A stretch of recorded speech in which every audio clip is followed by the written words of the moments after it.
Ketika perang nuklir besar terjadi, ratusan hingga ribuan bom jatuh di kota-kota dan tempat penting.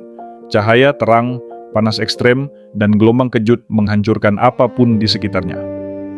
Pada tahap ini, korban langsung terjadi. Sekitar 15% sampai 25% populasi dunia bisa meninggal dalam minggu pertama. Penyebab utama, ledakan, panas ekstrem, radiasi langsung. Namun, meskipun angka ini sudah sangat besar, ini belum menjadi penyebab kematian terbesar. Minggu berikutnya, radiasi ledakan, kebakaran dan asap kota-kota yang hancur terbakar selama berhari-hari, bahkan berminggu-minggu.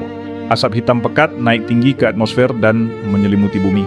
Inilah awal dari nuclear winter. Bulan pertama sampai tahun pertama, dunia mulai membeku, langit menjadi gelap. Matahari hanya terlihat samar. Suhu global turun drastis.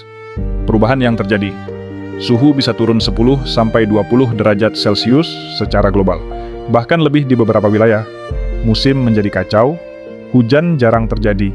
Di negara tropis seperti Indonesia, di dataran tinggi bisa sampai membeku. Tanaman perkebunan sulit bertahan, ternak kelaparan, begitupun manusia. Tahun pertama sampai kedua, krisis pangan global. Ini fase paling mematikan. Tanaman gagal panen hampir di seluruh dunia. Negara-negara tidak bisa lagi mengekspor makanan, rantai distribusi runtuh, dan peradaban runtuh.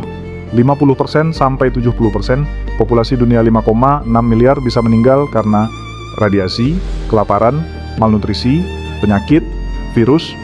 Berapa lama musim dingin nuklir berlangsung? Durasi tergantung besar perang, tapi perkiraan umum. Fase gelap parah, 1 sampai 3 tahun. Pemulihan bertahap, 5 sampai 10 tahun. Dampak iklim sisa bisa terasa hingga lebih dari 10 tahun. Selama beberapa tahun pertama, itulah masa paling kritis bagi kelangsungan hidup manusia. Ringkasan sederhana. Dari total populasi dunia, 15% sampai 25% meninggal karena ledakan dan dampak langsung. 50 sampai 70% meninggal karena kelaparan dan penyakit. 10 sampai 30% kemungkinan bertahan hidup, yang membuat perang nuklir sangat berbahaya, bukan hanya kekuatan bomnya. Ledakan terjadi dalam hitungan detik. Namun, penyakit, kelaparan terjadi selama bertahun-tahun. Langit yang gelap, udara yang dingin, dan ladang yang kosong menjadi ancaman nyata bagi semua orang. Bahkan yang jauh dari lokasi ledakan. Dunia tidak langsung berakhir, tapi berubah menjadi tempat yang jauh lebih sulit untuk ditinggali. Jadi sebanyak apapun emas yang kita simpan untuk membangun ulang kehidupan setelah kekacauan tidak akan berguna.